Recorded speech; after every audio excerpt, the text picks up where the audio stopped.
네, 오늘은 그리스도의 좋은 군사 9번째 시간인데 지금 군사의 자격 가운데서 두 번째 은혜 안에 강하라라고 하는 그런 부분을 함께 공부해 보도록 하겠습니다. 그래서 은혜를 경험하고 또 은혜를 보존하고 또 패배를 합리화하지 않는다, 요동치 않는다, 은혜는 나눌수록 강해진다. 이 부분에 대해서 함께 은혜를 나누고자 합니다. 은혜 안에 강하라라고 하는 이 말씀은 절대로 너희가 그 받은 은혜를 빼앗기지 말아라 라는 그런 말씀입니다. 그래서 우리가 받은 은혜는 절대로 빼앗겨서는 안 된다. 또 내가 받은 그 은혜를 절대로 과소평가하지 말라는 거예요. 우리는 은혜를 어제도 말씀을 드렸지만은 내가 만약에 입술로 그냥 고백하는 것으로 우리의 구원이 이루어진다라고 하면은 너무나 우리의 구원이 값싸지게 되는 것이고 가치 없게 된다는 것이죠. 그러니까 그렇게 너무나 쉽게 내가 구원을 받았다라고 생각해 버리니까 그 내가 받은 은혜를 과소평가하는 거예요. 그래서 그까짓 거 뭐 은혜 뭐 받으면 좋고 안 받으면 그만이지 이렇게 경홀히 여길 수 있다는 겁니다. 절대 우리는 이 은혜를 과소평가해서는 안 되죠. 왜? 하나님의 아들이 그 은혜를 베풀기 위해서 대신 살을 찢고 피 흘려 죽으셨는데 얼마나 위대한 가치입니까? 그렇기 때문에 과소평가해서 안 된다. 그리고 내가 그 은혜 받은 자로서 절대로 또 변하지 말아야 된다. 그것이 바로 은혜 안에 강한 자의 믿음입니다. 그래서 빼앗기지 말아라, 과소평가하지 말라, 그리고 영원히 또 변치 말아야 된다. 그런 은혜 속에 있다 보면은 우리가 더 자신감이 있게 되고 또 담대하게 되고 그 자신감과 담대함은 결국은 세상을 능히 이길 수 있는 그만큼 우리는 강해져야 된다. 이것이 바로 하나님께서 우리에게 원하시는 바입니다. 그래서 죄를 이기고 또 자신을 이기고 세상을 능히 이길 만큼 강한 그런 그리스도의 군사가 되어지기를 한다는 것입니다. 그래서 우리가 이 그리스도의 좋은 군사가 되기 위해서는 무엇보다도 그 은혜를 경험한 자가 되어야 됩니다. 아마 각자들 다 예수를 만난 그런 경험들이 있죠. 내가 처음 예수를 만났을 때 다 아마 간증하라 그러면은 나와서 다 뭐 1시간 이상씩은 할 수 있지 않을까 할 정도로 다들 그 삶 가운데서 하나님을 만난 또 예수를 만난 경험들이 다 있을 것입니다. 그렇기 때문에 내가 그리스도의 군사가 되기 위해서는 먼저 이렇게 예수를 만난 그 확실한 경험이 있어야 됩니다. 이것이 군사가 되기 위한 최고의 필요 조건이죠. 예수를 체험하였다. 우리 신앙이라고 하는 것은요, 지식으로 뭐 교리적으로 내가 이해하고 깨달았다라고 해서 내가 예수를 만났다라고 할 수 없고 직접 그 체험, 그게 거듭남이라고 하잖아요. 거듭남. 완전히 인격적으로 내가 그 말씀에 동의하고 또 그 말씀이 내 안에 완전히 거듭나는 그런 체험이 있을 때 우리가 예수를 만났다라고 하죠. 그래서 예수를 만났을 때 우리는 먼저 회개 역사가 있었고 또 그 회개 역사 가운데 하나님께서 우리를 인정해 주시고 성령의 충만함의 역사도 있었고 그렇게 해서 우리가 예수를 만난 경험을 갖게 됩니다. 그런 경험을 가진 자들이 바로 그리스도의 좋은 군사가 될 수 있고 또 은혜 안에 강한 자가 될 수 있는 것입니다. 성경에 보면은 사울, 그러니까 바울 되기 전에 사울의 이야기가 나오죠. 다메섹에서 예수를 만난 사울의 이야기가 나옵니다. 이 바울은 정말로 어떤 면에 있어서 굉장히 극적으로 회심한 그런 사람이죠. 예수 믿는 사람들을 잡아 죽이려고 가는 그 길에 호련히 하늘에서 빛이 막 나오면서 호련히 하늘로서 빛이 저를 둘러 비추는지라 땅에 엎드러져 들음에 소리 있어 가라사대 사울아 사울아 네가 어찌하여 나를 핍박하느냐 하시거늘 대답하되 주여 뉘시오니까 가라사대 나는 네가 핍박하는 예수라. 이렇게 굉장히 극적으로 예수를 만나게 됩니다. 그래서 사도 바울은 나중에 나도 사도다. 사도의 조건은 뭐냐면요. 제자나 사도가 되려면 예수님을 직접 만나야 되는 거예요. 그런데 이 사실은 사도 바울은 다른 제자들처럼 예수를 직접 만난 적이 없어요. 그런데 이 사도 바울은 이 다메섹 도상에서 만난 예수가 얼마나 이것이 확실했는지 자기는 끝까지 나는 예수를 직접 만난 자다라고 할 정도로 이 사도 바울의 이 회심은 굉장히 극적이었고 하나님과의 직접 만남이다라고 할 정도로 아주 강한 그런 만남이었죠. 그래서 이 사도 바울은 이 한 번에 하나님과의 만남 속에서 회개 역사가 일어났고 그 이후로 그 이 은혜 안에서 계속 거할 수밖에 없었고 복음을 전하는 일에서 목숨을 걸고 쓰임 받은 그런 사람입니다. 도상에서 야 진짜 그 예수가 하나님의 아들이었단 말인가? 엄청나게 큰 회개 역사가 있었던 거죠. 그리고 사도 바울이 가지고 있던 그 모든 지식들, 구약 성경에 관한 성경에 대한 지식들이 이 한순간에 다 조립이 되는 겁니다. 과거에 자기가 들었던 수많은 율법과 또 선지자의 말씀들이 예수 그리스도로 다 집약이 돼버린 거예요.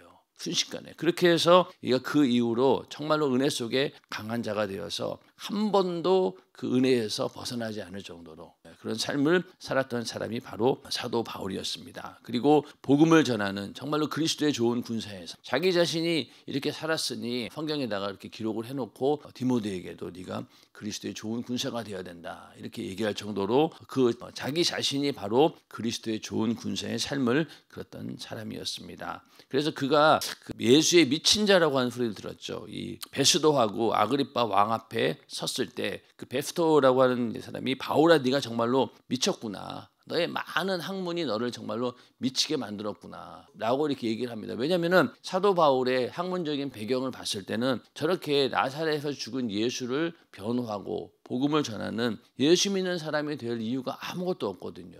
그리고 이 사도 바울은 좀만 맘만 먹었으면은 아마 당시 유대인으로서의 최고의 경지까지 오를 수 있는 그런 모든 자격을 가진 자였는데 그가 저렇게 예수라고 하는 보잘것없는 자를 위해서 목숨을 걸고 법정 앞에 쓴 걸 보고 참 야 네가 미쳤구나 이런 얘기가 당연히 나온다는 거죠. 그랬더니만 이 사도 바울이 뭐라고 했습니까? 베스도 각하여 내가 미친 것이 아니요 참되고 정신 차린 말을 하나이다. 말이 적으나 많으나 당신뿐 아니라 오늘 내 말을 듣는 모든 사람도 다 이렇게 결박한 것 외에는 나와 같이 되기를 하나님께 원하노이다 이렇게 얘기한 거예요. 그러니까 지금 위에 있는 왕 한마디에 의해서 이 사도 바울은 그냥 죽을 수도 있어요. 목숨 걸고 이런 얘기를 한 겁니다. 왕 앞에 가서 이렇게 내가 이렇게 결박한 것 외에는 당신도 예수 믿어라 이런 얘기잖아요. 그러니까 참 기가 막혔겠죠. 저 진짜 미쳤구나. 그럴 정도로. 그래서 이렇게 미쳤다라고 할 정도로 그런 소리를 들어야지 우리가 그리스도의 좋은 군사, 은혜 안에 강한 자가 되는 겁니다. 여러분들은 어떻습니까? 살면서 예수에 미쳤다는 소리 들어본 적 있으신가요?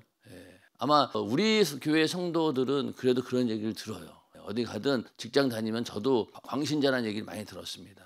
좀 특이하거든요, 이게. 다른 예수 믿는 사람들 많이 만나봤는데 그 사람들은 현실에 금방 적응하고 또 회사 일이 있으면은 뭐 주일날도 뭐 나와서 근무도 하고 이렇게 좀 자기네들 마음대로 되는데 이 안 되는 사람인 거예요. 그러다 보니까 미쳤구나. 그러면서 항상 그런 대접을 받았습니다. 그런데 거기에서 정말로 우리가 금방 타협해 버리면은요. 결국은 그래 너도 뭐 예수 잘 믿는 것처럼 했지만은 결국 똑같은 놈이구나. 그렇게 취급을 하는데 이렇게 하나님 말씀대로 사는 모습을 보이다 보면은 처음에는 비난도 하고 조롱도 하고 비아냥거리기도 하는데 그게 이제 진실로 느껴지면은 그때부터 함부로 하지 못합니다. 그러면서 그때부터는 쟤는 진짜로 예수 믿는 애구나 이러면서 믿지 않는 사람들도 어느 정도 인정을 해주고 거기에다가 직장인으로서의 성실함이 또 따라야 되는 거죠. 그게 안 따르면 또 소용이 없어요. 쟤는 예수는 열심히 믿는데 회사의 일이나 이런 것들은 성실하지 못하고 또 능력도 안 되고 그러면은 또 비난을 합니다. 그렇기 때문에 우리가 예수 믿는 사람으로서 직장을 다닐 때 보면은 이렇게 하나님 말씀대로 확실히 지켜야 되지만은 또 거기에 따른 성실함도 있어야 된다. 그럴 때 절대로 우리를 우습게 보지 못합니다. 오히려 나중에 어떤 문제가 생기면은 기도 좀 해주세요. 이런 얘기가 나와요. 그럴 정도로 우리도 이렇게 예수에 미친 자가 돼야 됩니다. 그래야지 뭔가 일이 되는 거죠. 그래서 세상에서도 그런 말이 있잖아요. 미쳐야 미친다. 미쳐야지만이 어느 일에 도달할 수 있다. 성공에 이룰 수 있다라고 할 정도로 예수도 우리가 미쳐야지만이 뭔가 하나님의 뜻을 이룰 수 있습니다. 그러니까 성령 받자마자 뭐라고 했어요? 저놈들 미쳤구나. 세술에 취했구나. 이런 소리를 들을 수밖에 없다는 겁니다. 그래서 우리가 성령이 충만하고 또 이렇게 은혜 안에 강한 자가 되었을 때 많은 사람들로부터 이렇게 저 사람 미쳤구나라는 소리를 듣지만은 그러나 그게 미친 것이 아니라 오히려 은혜 안에 강한 자다라는 것을 반증해 주는 것이기 때문에 우리는 그런 소리를 들을 때 정말로 내 안에 예수가 있구나라는 그런 믿음을 가지고 끝까지 하나님을 향한 그 믿음이 늘 그렇게 다른 사람들이 봤을 때 미친 듯한 그런 열정이 우리 안에 있기를 주님의 이름으로 축원합니다. 이렇게 예수의 미친 자라고 하는 소리를 사도 바울은 들었던 것이죠. 그래서 은혜 안에 강한 자는요 한마디로 얘기해서 세상이 감당치 못하는 그런 믿음을 가진 자들입니다. 자, 외정시대 6.25 때 믿음을 지킨 사람들을 보면은 이분들은 전부 다 어떻습니까? 어떤 사상이나 이념이나 이런 것을 떠나서 그 자기가 당하고 있는 핍박, 예수 믿으면 죽인다라고 하는 그런 상황을 영적 전쟁으로 인식하고 싸운 군사들입니다. 그냥 뭐 공산주의나 또 일본의 어떤 그런 압제 이런 것들에 대항하는 그 정도의 차원이 아니라 이것은 정말로 나를 죽이려고 하는, 내 영혼을 죽이려고 하는 영적인 전쟁이다라는 것을 알고 그 가운데서 싸웠던 군사들이 바로 그런 믿음을 지킨 자들이었죠. 그래서 그 삶을 보면은 정말로 순교의 믿음이라는 것이 어떤 것인가. 주기철 목사님의 삶이라든가 그런 것도 우리가 뮤지컬을 통해서 우리가 많이 보지 않았습니까? 그래서 우리 교회 뮤지컬 보면 다 순교자의 믿음을 보여주고 있죠. 그래서 우리 교회의 신앙생활의 최고의 목적은 순교의 믿음이다라고 할 정도로 우리는 그런 것들을 많이 간접적으로 보았습니다. 전부 다 이 영적 전쟁으로 인식하고 싸운 그런 군사들이었죠. 그래서 히브리서 11장에 보면은 그 믿음의 사람들의 이야기가 굉장히 많이 나오죠. 전부 끝에 가서 이 믿음의 사람들은 세상이 감당치 못한다, 이렇게 결론을 짓고 있습니다. 그러니까 세상이 감당치 못하는, 세상을 능히 이길 수 있는 그런 믿음이 있는 자들이 바로 은혜 안에 강한 자들입니다. 그래서 우리도 저 사람은 정말로 세상이 감당치 못하는 믿음을 가지고 있구나라는 그런 소리를 듣는 우리 모두가 되기를 주님의 이름으로 축원합니다. 그러니 뭐 무서울 게 뭐가 있겠어요. 온갖 핍박을 다 가해도 이겨내고, 뭐 어떤 뭐 조롱을 해도 다 이겨내고, 어떤 경우에 몸에 막 건강에 이상이 있어도 다 이겨내고, 그러니 뭐 세상이 감당할 수 없다는 거예요. 이거 결국 뭐예요? 마귀가 감당하지 못할 정도의 믿음을 가진 자들이라는 겁니다. 그러니까 우리에게도 그런 믿음이 있기를 주님의 이름으로 축원합니다. 이렇게 또 은혜 안에 강한 자는 이 은혜를 끝까지 보존하는 자들이죠. 그래서 은혜가 나를 100% 지배하고 정복하고 다스리도록 해서 그 은혜를 지키는 겁니다. 이건 그냥 내가 수동적으로 지키는 것이 아니라 은혜를 보존하기 위해서는 은혜가 나를 100% 지배하고 정복하고 다스리도록 나를 내려놓아야 된다는 겁니다. 이렇게 되었을 때 은혜를 지킬 수 있는 것이죠. 그래서 우리의 주변에는 끊임없이 이 세상의 물질 문명이 덤벼들고 또 세상 문화의 홍수 속에서 우리는 살고 있습니다. 거기서 우리가 은혜를 보존한다라고 하는 것은요, 이게 쉽지 않아요. 쉽지 않습니다. 차라리 그냥 대놓고 핍박을 하고 그러면은 정신을 차리고 이게 핍박이구나라고 알겠지만은 슬금슬금 우리 안에 물질 문명을 가지고 또 세상 문화를 가지고 들어오는 거는 참 분별하기도 어렵고, 또 내 속에서 그것과 타협하려는 그런 마음들이 육신의 소욕과 결합이 되기 때문에 이게 이기기가 쉽지 않는 거예요. 그런데 이런 것들을 능히 이겨낼 수 있을 때 우리는 은혜 안에 강한 자다라고 할 수 있는 것이죠. 그래서 세상의 물질 문명과 세상 문화 이런 것들을 그런 홍수 속에서 그걸 내가 이겨내는 것도 있지만은 더 나가서 그 세상의 문화를 지배하고 정복하고 다스리고 또 그 은혜를 위해서 이 세상 문화를 이용할 수 있는 능력까지 우리는 가야 된다는 거죠. 자, 우리가 교회에도 뮤지컬도 있고 성극도 있고 또 찬양도 있고 여러 가지 콘텐츠들이 있습니다. 그런데 그 콘텐츠들이 어때요? 거기에 뭐 내용만 세상 것이 들어간다라고 하면 똑같은 거예요. 세상에 있는 그 모든 문화 이런 것들을 우리가 이용해서 우리는 복음을 전하는 일에 은혜를 위해서 사용할 줄 아는 자들이 되어야 된다는 겁니다. 자, 유튜브라고 하는 거 담임 목사님께서 유튜브 보면 안 됩니다라고 했는데 또 사실은 유튜브를 통해서 예배가 생중계되잖아요. 그런 걸 봤을 때 우리는 이 세상 문화를 지배하고 정복하고 다스리고 그 은혜를 위해서 사용할 줄 아는 그런 믿음을 가져야 된다는 겁니다. 그런데 믿음이 연약하면 어떻습니까? 거기에 휩싸여 가지고 뭐 정복하고 다스리기는커녕 거기에 내가 빨려 들어가 버리니까 안 된다는 것이지, 우리 그리스도인은 그런 것들을 다스리고 우리가 복음을 위해서 사용할 줄 아는 그런 사람들이 되어야 된다는 겁니다. 그래야지 이것이 진정히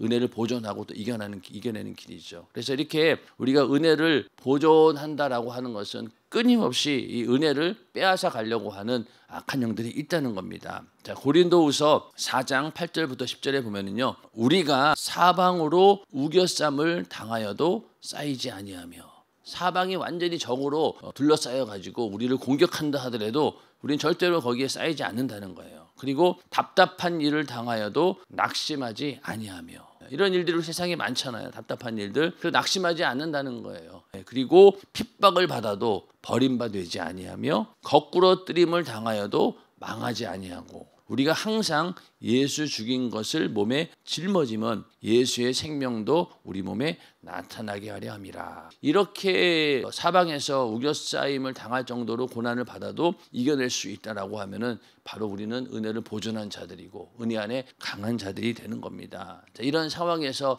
능히 이겨낼 수 있는 방법은 무엇입니까? 바로 은혜를 붙드는 방법밖에 없어요. 은혜를 붙드는 방법이 없습니다. 그래서 항상 그 담임 목사님께서도 내가 당하는 고난이 예수님께서 십자가에서 당하는 그 고난보다 더하랴, 이런 마음만 먹는다라면, 또 내가 지금 이 현실에서 당하는 고통이 지옥에서 당하는 고통에 비하면 이게 뭐 무겁지 않다, 이런 믿음만 있다라고 하면은 다 이겨낼 수 있다는 거예요.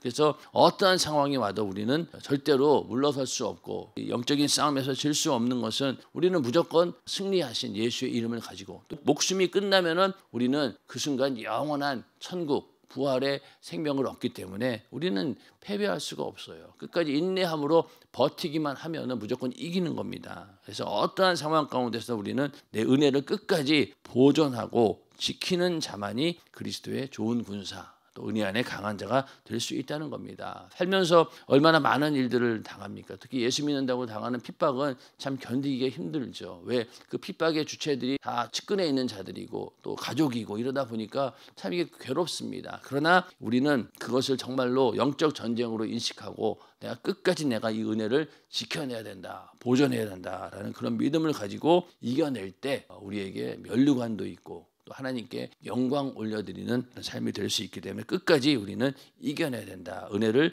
보존해야 된다는 것입니다. 자, 그래서 이렇게 은혜를 지키는 자에게는 어떤 능력이 나타납니까? 모든 것을 초월할 수 있는 그런 힘이 생깁니다. 물질도 그렇고 목숨도 그렇고 평생의 삶 속에서 여러 가지 일들이 있지만은 그것들을 전부 다 주님께 내어놓을 만큼의 그런 은혜에 젖어 사는 그런 신령한 성도가 될 수 있다는 거죠. 모든 것을 능히 초월할 수 있다는 겁니다. 그리고 또 인간관계 속에서 여러 가지 문제라든가 기분이나 감정에 의해서 흔들리지 않는 그런 믿음이 나타나게 되어 있습니다. 그런데 정말로 이 은혜 안에 강하지 못하면 어떻습니까? 사람과의 관계 속에서 조금만 문제가 생겨도 누구 보기 싫어서 교회에 못 오고, 또 기분이나 감정이 상한다고 교회 못 오고, 뭐 물질 문제 때문에 갑자기 뭐 왔는데 강단에서 오늘따라 물질 하나님께 드려야 바쳐야 된다, 이런 얘기를 강하게 하다 보니까 아이고 여기 있다가는 내가 내 있는 거 다 뺏기게 생겼구나 이러면서 그냥 그게 무서워가지고 또 뒤로 물러나는 사람들도 있고, 이런 믿음은 은혜 안에 강한 자들이 아닌 것이죠. 한없이 연약한 자들입니다.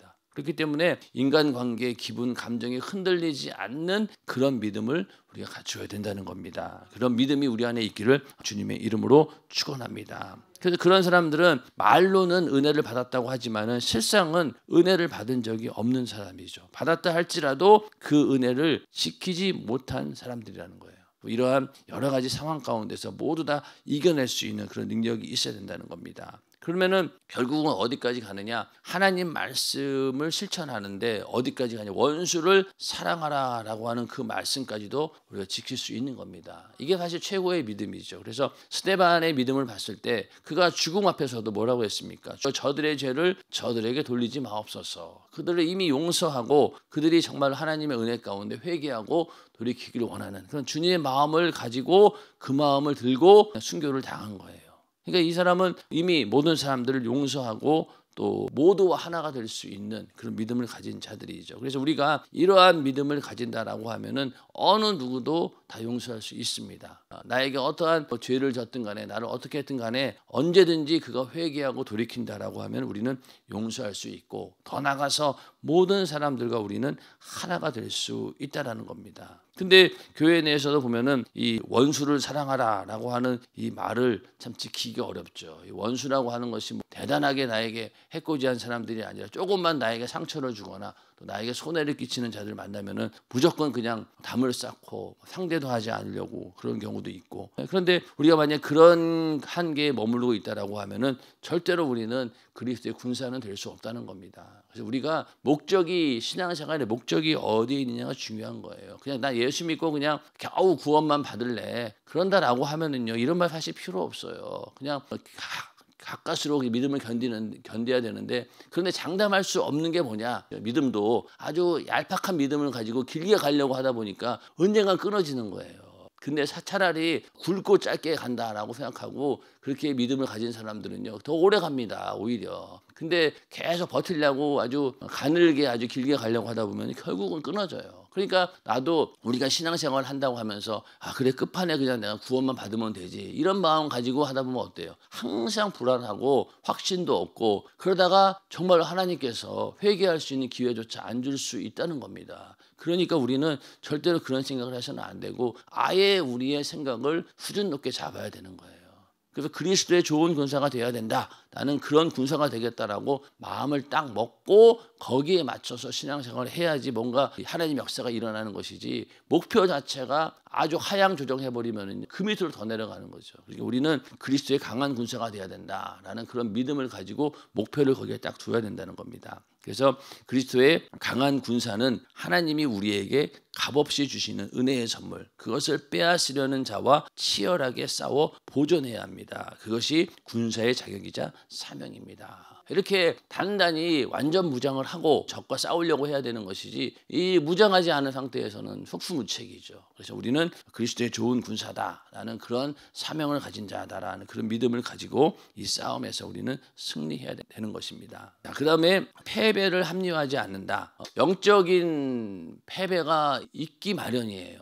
싸움에서 무조건 다 이기는 건 아니잖아요. 질 때도 있죠. 어떤 경우에는 적군의 포로로 잡혀가는 그런 경우도 있습니다. 내가 만약에 싸움하는 중에 적군에게 내가 끌려갔어요.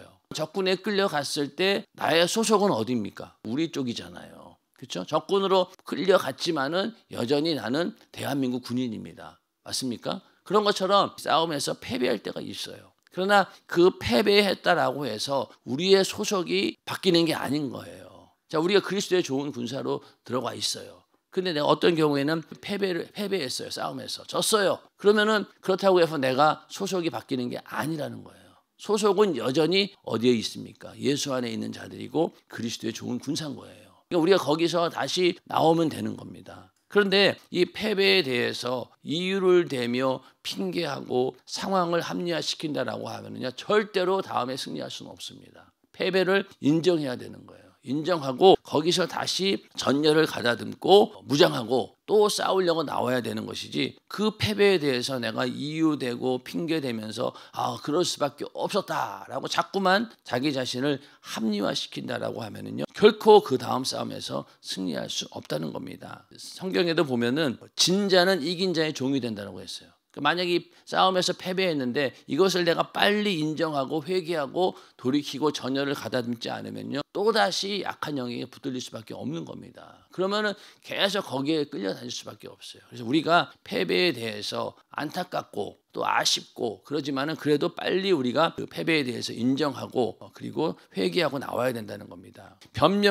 변명하는 이런 사람들은 어리석은 자라는 거예요. 그래서 어떤 문제에 대해서 우리가 지적을 받았을 때 변명하는 것은요 정말로 앞으로의 진전도 없고 군사로서의 자격이 없는 거예요. 싸울 의지가 없다는 거예요. 그러나 정말로 올바른 군사들은요 잘못된 부분에 대해서 빨리 우리가 시정을 하고 어떻게든 그것을 내가 바꿔서 고쳐서 더 강한 군사로 만들려고 하는 그런 생각들을 가진다는 거예요.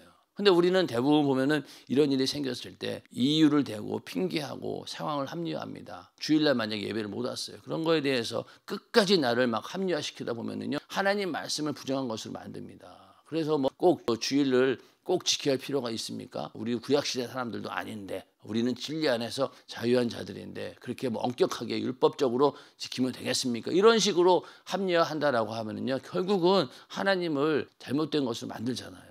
그렇게 해서는 안 되는 거죠. 그러니까 절대로 변명하거나 이유를 대거나 핑계대고 상황을 합리화시키는 것은요 결국은 우리를 은혜 안에서 끊어지고 멀어지게 만드는 그런 일들이 생긴다는 거예요. 절대로 우리는 그래서는 안 되고 은혜 안에 강해질수록 원수는 더 많은 적으로 대적한다는 사실을 알아야 됩니다. 우리가 거기에서 내가 죄를 인정하지 않고 계속 핑계대고 합리화시킨다라고 하면요 그 안으로 수많은 악한 적들이 또 들어오는 거예요. 그 틈을 타고 그거는 반드시 우리가 도려내버리고 빨리 돌이켜야 되는 겁니다. 그 안에서 계속 머뭇거리다가는 더 많은 악한 놈들이 막 들어온다는 거예요. 절대로 우리는 그런 부분에서 틈을 주어서는 안 되는 거죠. 그래서 회개가 엄청 큰 능력인 거예요. 내가 죄를 인정하고 꺼내놓는 게 세상에서는 두려운 일이지만은요, 이 영적인 싸움에서는 회개는 엄청난 능력이에요. 완전히 그 싸움의 방향을 바꿔놓거든요. 지금까지 패배할 때까지는 진 거지만 회개하는 순간 그대로 이기는 거니까 무조건 우리는 빨리 회개하고 자기 자신을 내려놓아야 된다는 겁니다. 그래야지 이길 수 있다는 것이죠. 그리고 이 은혜 안에 강한 자들은 절대로 요동치 않습니다. 자, 그 잘못된 종말론에 의해서 얼마나 많은 사람들이 그 신앙이 요동쳤습니까? 그 종말론에 대한 이야기들이 한때 90년대 초반, 그럴 때 엄청나게 이 한국 교회를 휩쓸었어요. 그러다가 1992년도 10월 며칠인가 예수 온다라고 해서 다미성교회가 막 난리가 났잖아요. 그 공영방송에 나와가지고 12시 땡 됐을 때 진짜 예수님이 오시나 안 오시나. 근데 결국 안 왔죠. 안 왔어요. 그때 우리 교회가 망원동에 있을 때였어요. 망원동. 거기서 얼마 멀지 않는 곳에 다미성교회가 있었어요. 그리고 다미성교회에서 우리 목사님의 설교 테이블 막 짜집기 해가지고 윤석전 목사님도 이렇게 막 말세에 대해서 얘기했다라고 할 정도로 거기 있는 사람들이 우리 교회 와서 기도도 막 하고 그랬습니다. 그런데 그때 우리 교회에서는요, 이 말씀밖에 없었어요. 그러나 그날과 그때는 아무도 모르나니 하늘의 천사들도 아들도 모르고 오직 아버지만 아시느니라. 이 말씀을 벗어날 수가 없는 거예요. 그런데 어떻게 그날과 그때가 몇 년도 몇 월 며칠 그렇게 얘기할 수 있냐고. 절대 못하는 거예요. 이건 앞으로도 이렇게 언제 예수님 오신다라고 정확하게 때를 이야기하는 건 전부 다 사입이고 이단이고 잘못된 겁니다. 그래 결국 시간이 지나니까 어때요? 다 드러나잖아요. 그래서 그 당시 또 그 유럽 공동체가 돼가지고 처음에는 12나라였는데 나중에 10개로 줄어들면서 10발가락 시대 막 이러면서 별의별 얘기를 다 했어요. 근데 그때는 그게 맞는 줄 알았죠. 그러니까 유럽 공동체가 생기니까 진짜 예수님 오시나 보다 그랬는데 지금 유럽 공동체가 어떤 힘을 발휘하고 있습니까? 그때는 어떤 얘기였냐면 유럽 공동체에서 전 세계를 지배하는 그런 정치적인 지도자가 나오는데 그가 바로 적그리스도다 이런 얘기까지 했거든요. 근데 어때요 지금? 다 이게 그냥 꽝이에요, 꽝. 그리고 다 잘못된 얘기였습니다. 근데 우리 교회는요 그런 얘기 안 했어요. 이 얘기하고 마태복음 24장을 중심으로 늘 주님이 말씀하신 말씀대로 다른 거 필요 없다. 그냥 신부의 믿음을 갖추고 준비하면 된다. 이게 결론이었어요. 항상 매번 그 종말론이 막 휘몰아치고 한국 교회를 휩쓸 때도 담임 목사님은 흔들리지 않으셨어요.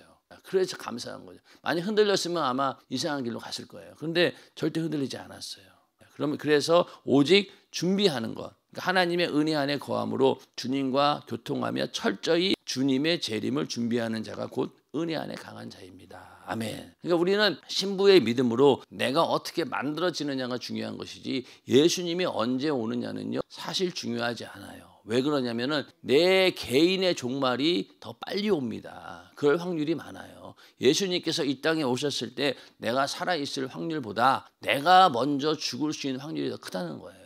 그렇지 않습니까? 그러니까 얼마나 많은 사람들이 예수님이 오는 것을 간절히 사모하며 기다렸겠어요. 그런데 다 죽었어요. 그냥 무덤 안에 있는 거예요. 그러다가 예수님 재림하시면 제일 먼저 무덤 안에 있는 자들 가운데 신부의 믿음을 가진 자들이 그러니까 부활하는 거잖아요. 그러니까 전혀 우리는 죽음을 두려워할 필요가 없고 나에게 주어지는 개인의 종말 그게 오히려 더 빠르다니까요. 우리는 그걸 생각하고 내가 할 날이 얼마나 남았나 그거 계산해서 거기에 맞춰서 신부의 믿음을 준비하는 것이 현명한 자들입니다. 괜히 이런 일에 요동쳐가지고 저기 예수님 저쪽으로 가면 만날 수 오신단다. 그래가지고 어느 꼭 장소 또 어느 특정 장소를 얘기하잖아요. 우리 항상 어느 특정한 시간대 그때 예수님이 오신다. 또 특정한 사람을 통해서 온다. 거기에 항상 사람들이 흔들리는 거예요. 우리는 절대로 요동쳐서는 안 된다라는 겁니다. 그래서 오늘 이 그리스도 안에 강한 자가 되기 위해서는 바로 이렇게 요동치 않는 그런 믿음을 가져야 되고 더 우리가 은혜 안에 강한 자들은요 은혜를 계속 나눌수록 더 강해진다. 그리고 전도라고 하는 것은요 은혜를 나누어 주는 이게 최고의 신앙생활의 공격이자 방어가 되는 겁니다. 전도가 바로 나눌수록 강해지는 그런 원천이 되는 것이고 그래서 이 은혜 안에 강한 자는 이 은혜를 이웃에게 나눠줄 수밖에 없는 거예요. 그리고 결국 그렇게 나눠줌으로 인해서 내 은혜도 보존할 뿐 아니라 남들도 살리는 그런 역사가 있다는 겁니다. 그래서 은혜는 나눌수록 강해진다. 그래서 병든 자에게는 치료의 은혜를 또 죄인에게는 회개의 은혜를 또 저주에 사로잡힌 자에게는 자유의 은혜를 계속 나누어 주는 자가 바로 은혜 안에 강한 자들이죠. 그리고 성령으로 은혜 받은 자들을 통해 예수의 피의 은혜가 전파되고 증거된다. 그래서 우리가 예수의 피의 전달자, 예수의 피를 운반하는 수레, 그런 얘기를 많이 하잖아요. 바로 우리가 그것을 전파하는 자가 되는 거죠. 그렇게 해서 은혜를 계속 나누어 주는 겁니다. 그럴 때 우리에게 더 큰 능력이 생긴다는 거죠.